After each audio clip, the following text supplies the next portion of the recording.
ನಮಸ್ಕಾರ ಎಲ್ಲರಿಗೂ. ಶಿವಮೊಗ್ಗ ರೆಸಿಪೀಸ್ಗೆ ನಿಮ್ಮೆಲ್ಲರಿಗೂ ಆದರದ ಸುಸ್ವಾಗತ. ಫ್ರೆಂಡ್ಸ್, ಇವತ್ತು ನಾವು ಚಳಿಗಾಲಕ್ಕೆ ಹಿತಕರವಾದಂತಹ ಒಂದು ರೆಸಿಪಿಯನ್ನು ಹೇಗೆ ಮಾಡೋದು ಅಂತ ನೋಡೋಣಂತೆ. ಇದಕ್ಕೆ ಬಾಣಂತಿ ಲೇಹ್ಯ ಅಂತ ಕೂಡ ಕರೀತಾರೆ. ಇದನ್ನು ನಾವು ಪ್ರಮುಖವಾಗಿ ಶುಂಠಿಯನ್ನು ಬಳಸ್ಕೊಂಡು ಮಾಡ್ತೇವೆ. ಶುಂಠಿ ಆರೋಗ್ಯಕ್ಕೆ ತುಂಬಾ ಒಳ್ಳೆಯದು. ದೇಹದ ಉಷ್ಣತೆಯನ್ನು ಇದು ಕಾಪಾಡುತ್ತೆ, ಹಾಗೆ ದೇಹನ ಬೆಚ್ಚಗಿಡುತ್ತೆ. ಜೀರ್ಣಕ್ರಿಯೆಗೆ ಕೂಡ ತುಂಬಾ ಒಳ್ಳೆಯದು. ದೇಹದಲ್ಲಿ ಕಫ ಇದೆಲ್ಲವನ್ನು ಕೂಡ ಕಟ್ಟೋದು ಇದು ಕಡಿಮೆ ಮಾಡುತ್ತೆ. ಹಾಗಾಗಿ ಇದನ್ನು ಹೆಚ್ಚಾಗಿ ಬಾಣಂತಿಯರಿಗೆ ಮಾಡಿ ಕೊಡ್ತಾರೆ. ಹಾಗಾಗಿ ಇದಕ್ಕೆ ಬಾಣಂತಿ ಲೇಹ್ಯ ಅಂತಲೇ ಹೆಸರು ಪ್ರಮುಖವಾಗಿ ಇರುವಂಥದ್ದು. ಇದನ್ನು ಹೆಣ್ಮಕ್ಳು ಋತುಮತಿಯರಾಗ್ತಾರಲ್ಲ ಆವಾಗ ಕೂಡ ಅವರಿಗೆ ಕೂಡ ಮಾಡಿಕೊಡ್ತಾರೆ, ಕಾರಣ ಜೀರ್ಣಕ್ರಿಯೆ ಹೆಚ್ಚಾಗಿ ಆಗಲಿ ಅಂತಂದ್ಬಿಟ್ಟು. ಹಾಗಿದ್ರೆ ಬನ್ನಿ ಹೇಗೆ ಮಾಡೋದು ಅಂತ ನೋಡೋಣಂತೆ. ಹಾಗೆ ಈ ರೆಸಿಪಿ ನಿಮಗೆ ಇಷ್ಟ ಆದರೆ ವಿಡಿಯೋಗೆ ಒಂದು ಲೈಕ್ ಮಾಡಿ, ಶೇರ್ ಮಾಡಿ. ಹೊಸದಾಗಿ ಯಾರೆಲ್ಲ ನಮ್ಮ ಶಿವಮೊಗ್ಗ ರೆಸಿಪಿನ ನೋಡ್ತಾ ಇದ್ದೀರಾ ಮರೀದೆ ಸಬ್ಸ್ಕ್ರೈಬ್ ಮಾಡ್ಕೊಳ್ಳಿ. ನೋಡಿ, ಈಗ ನಾನು 200 ಗ್ರಾಮಷ್ಟು ಶುಂಠಿಯನ್ನು ಒಮ್ಮೆ ತೊಳೆದು ಸಿಪ್ಪೆಯೆಲ್ಲ ತೆಗೆದು ಮತ್ತೊಮ್ಮೆ ಇದನ್ನು ಚೆನ್ನಾಗಿ ತೊಳೆದುಕೊಂಡಿದ್ದೀನಿ. ಈಗ ಶುಂಠಿಯನ್ನು ನಾನು ಕತ್ತರಿಸ್ಕೊಳ್ತಾ ಇದ್ದೀನಿ. ಇದನ್ನು ನಾವು ಸಣ್ಣಗೆ ಅಥವಾ ದಪ್ಪಗೆ ಅಂದರೆ ರುಬ್ಬಲಿಕ್ಕೆ ನಮಗೆ ಹೇಗೆ ಅನುಕೂಲ ಹಾಗೆ ಇದನ್ನು ಕತ್ತರಿಸ್ಕೊಳ್ಬೇಕು. ಇದನ್ನು ನಾವು ನುಣ್ಣಗೆ ರುಬ್ಕೊಳ್ಳಿಕ್ಕಿರುತ್ತೆ. ನಾನು 200 ಗ್ರಾಮಷ್ಟು ಶುಂಠಿಯನ್ನು ಕಟ್ ಮಾಡಿಕೊಂಡು ಇದನ್ನು ಒಂದು ಬೌಲಿಗೆ ಹಾಕಿ ಮೆಜರ್ಮೆಂಟ್ನ ತೊಗೊಳ್ತಾ ಇದ್ದೀನಿ. ಅಂದರೆ ಈ ಶುಂಠಿಯ ಪ್ರಮಾಣ ಎಷ್ಟಿದೆ ಅಂತ ನಮಗೆ ಒಂದು ಅಂದಾಜಿಗೋಸ್ಕರ ಒಂದು ಮೆಜರ್ಮೆಂಟ್ನ ತೊಗೊಳ್ಬೇಕು. ಇಲ್ಲಿ ಒಂದು ದೊಡ್ಡ ಬೌಲಲ್ಲಿ ಅರ್ಧ ಬೌಲ್ ಆಗುವಷ್ಟು ನನಗೆ ಶುಂಠಿಯನ್ನು ತಗೊಂಡು ಅದನ್ನು ನೀರು ಹಾಕಿಬಿಟ್ಟು ನುಣ್ಣಗೆ ರುಬ್ಕೊಂಡಿದ್ದೀನಿ. ನೋಡಿ, ಈ ರೀತಿಯಾಗಿ ಇದನ್ನು ಫೈನ್ ಪೇಸ್ಟ್ ಮಾಡ್ಕೋಬೇಕು. ಈಗ ನಾನು ಒಂದು ಪಾತ್ರೆಗೆ ಒಂದು ಜರಡಿಯನ್ನು ಇಟ್ಕೊಂಡಿದ್ದೀನಿ ಶೋಧಿಸ್ಕೊಳ್ಳಿಕ್ಕೆ. ನಮಗೆ ಇದರಲ್ಲಿ ಶುಂಠಿಯ ರಸ ಮಾತ್ರ ನಾವು ತಗೊಳ್ಬೇಕಾಗತ್ತೆ. ಹಾಗಾಗಿ ಇದಕ್ಕೆ ಮತ್ತೆ ಕೂಡ ನೀವು ಇನ್ನಷ್ಟು ನೀರನ್ನು ಹಾಕಿ ಅದರ ರಸ ಪೂರ್ತಿಯಾಗಿ ಬಿಡುವ ತನಕ ಶುಂಠಿಯನ್ನು ಚೆನ್ನಾಗಿ ಶೋಧಿಸ್ಕೊಳ್ಬೇಕು. ಅದರ ಚರಟವನ್ನೆಲ್ಲ ನಾವು ತೆಗಿಬೇಕಾಗತ್ತೆ. ನೋಡಿ, ಈ ರೀತಿಯಾಗಿ ಒಂದು ಸ್ಪೂನ್ ಹೆಲ್ಪ್ ತಗೊಂಡು ನಾನು ಅದನ್ನೆಲ್ಲ ಹಿಂಡ್ಬಿಟ್ಟು ರಸನ ಪೂರ್ತಿಯಾಗಿ ತಗೊಳ್ತಾ ಇದ್ದೀನಿ. ನೋಡಿ, ಈ ರೀತಿ ಸ್ವಲ್ಪನೂ ಬಿಡುವಂಥದ್ದು ಬೇಡ, ಯಾಕಂದರೆ ಸುಮ್ಮನೆ ವೇಸ್ಟ್ ಮಾಡೋದು ಬೇಡ ಅಂತಂದ್ಬಿಟ್ಟು.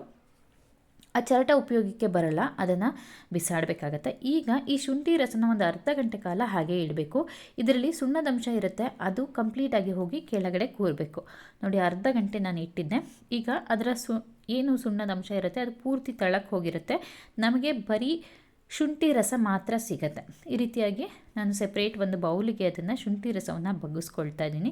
ನಿಮಗೆ ತೋರಿಸ್ತೀನಿ ಎಷ್ಟು ಅದರಲ್ಲಿ ಸುಣ್ಣದಂಶ ಇರುತ್ತೆ ಅಂತ. ತುಂಬ ಜನಕ್ಕೆ ಇದು ಗೊತ್ತಿರೋಲ್ಲ, ಇದರಲ್ಲಿ ಸುಣ್ಣದಂಶ ಇರುತ್ತೆ ಅಂತ. ನೋಡಿ, ಈಗ ನೀವು ನೋಡ್ತಾ ಇರ್ಬೋದು, ರಸ ಮಾತ್ರ ಬಂದಿದೆ, ಸುಣ್ಣದಂಶ ಹಾಗೇ ಉಳ್ಕೊಂಡಿದೆ. ಇದು ನಮಗೆ ಬಳಕೆಗೆ ಬರುವುದಿಲ್ಲ. ಸೊ ಹಾಗಾಗಿ ತೆಗಿಬೇಕು. ಈ ರೀತಿಯಾಗಿ ತಿಕ್ ಪೇಸ್ಟ್ ಥರ ಉಳ್ಕೊಳ್ಳುತ್ತೆ. ಈ ಕಾರ್ನ್ಫ್ಲೋರೆಲ್ಲ ಪೇಸ್ಟ್ ಬರುತ್ತಲ್ಲ ಆ ರೀತಿ ಅದನ್ನು ಕಂಪ್ಲೀಟ್ ತೆಗೆದು ಈಗ ಶುಂಠಿ ರಸವನ್ನು ಮಾತ್ರ ನಾವು ರೆಸಿಪಿ ಮಾಡಲಿಕ್ಕೆ ಬಳಸ್ಕೊಳ್ಳೋಣಂತೆ. ಈಗ ಒಂದು ಪ್ಯಾನ್ ಇಟ್ಕೊಂಡು ನಾನು ಅದಕ್ಕೆ 3 ಟೇಬಲ್ ಸ್ಪೂನ್ ಆಗುವಷ್ಟು ತುಪ್ಪವನ್ನು ಹಾಕ್ತಾಯಿದ್ದೇನೆ. ತುಪ್ಪ ಸ್ವಲ್ಪ ಕರಗಿದ ನಂತರ ನಾನಿಲ್ಲಿ 2 ದೊಡ್ಡ ಈರುಳ್ಳಿನ ಸಣ್ಣದಾಗಿ ಕತ್ತರಿಸಿ ಹಾಕ್ಕೊಂಡಿದ್ದೀನಿ. ಈರುಳ್ಳಿ ತುಪ್ಪದಲ್ಲಿ ಪೂರ್ತಿಯಾಗಿ ಬೇಯಬೇಕಾಗತ್ತೆ. ಅಂದರೆ ಟ್ರಾನ್ಸ್ಲೂಸೆಂಟ್ ಅಂತ ಏನು ಹೇಳ್ತೀವಿ ಅಲ್ಲಿ ತನಕ ನಾವು ಇದನ್ನು ಚೆನ್ನಾಗಿ ಬೇಯಿಸ್ಕೊಳ್ಳೋಣ. ನೋಡಿ, ಈಗ ಇದು ಬೆಂದಿದೆ. ಈಗ ಇದಕ್ಕೆ ನಾನು ತೆಗೆದು ಇಟ್ಕೊಂಡಂತಹ ಶುಂಠಿ ರಸ, ಒಂದು ಬಾಟ್ಲು ಏನು ತೆಗೆದು ಇಟ್ಕೊಂಡಿದ್ದೆ ಪೂರ್ತಿಯಾಗಿ ಶುಂಠಿ ರಸವನ್ನು ನಾನು ಹಾಕ್ಕೊಳ್ತಾ ಇದ್ದೀನಿ.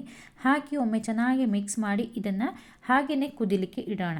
ಅಂದರೆ ಈ ಮೇಲ್ಗಡೆ ಲಿಡ್ಡೆಲ್ಲ ಕ್ಲೋಸ್ ಮಾಡುವ ಅವಶ್ಯಕತೆ ಇಲ್ಲ. ಹಾಗೆ ಇದನ್ನು ಹೈ ಫ್ಲೇಮ್ನಲ್ಲಿ ಕುದಿಲಿಕ್ಕೆ ಇಟ್ಬಿಡಿ, ಇದು ಬೇಗನೆ ಆಗೋಗುತ್ತೆ. ನೋಡಿ, ನೀರೆಲ್ಲ ಹಿಂಗೆ ಹೋಗಿ ಬರೀ ಆ ಶುಂಠಿಯ ಅಂಶ ಮಾತ್ರ ಅದರಲ್ಲಿ ಉಳ್ಕೊಳ್ಬೇಕು. ಅಲ್ಲಿ ತನಕ ನಾವು ಇದನ್ನ ಚೆನ್ನಾಗಿ ಕುದಿಸ್ಕೊಂಡು ಈಗ ನಾನು ಇದಕ್ಕೆ 1/4 ಟೀ ಸ್ಪೂನ್ ಆಗುವಷ್ಟು ಕಾಳು ಮೆಣಸಿನ ಪುಡಿ, ಕಪ್ಪು ಮೆಣಸು ಅಥವಾ ಕಾಳು ಮೆಣಸು ಅಂತ ಏನು ಹೇಳ್ತೀವಿ ಅದರ ಪುಡಿಯನ್ನು ಸೇರಿಸ್ಕೊಂಡು, ಹಾಗೆಯೇ ಬೆಲ್ಲ, ನಾನು ಶುಂಠಿಯನ್ನು ಅಳತೆ ಮಾಡ್ಕೊಂಡಿದ್ನಲ್ಲ, ಎಷ್ಟು ಪ್ರಮಾಣದಲ್ಲಿ ಶುಂಠಿಯನ್ನು ತೆಗೆದುಕೊಂಡಿದ್ನೋ ಅಷ್ಟೇ ಪ್ರಮಾಣದಲ್ಲಿ ಬೆಲ್ಲವನ್ನು ಸೇರಿಸ್ಕೊಂಡು ಒಮ್ಮೆ ಚೆನ್ನಾಗಿ ಮಿಕ್ಸ್ ಮಾಡಿ.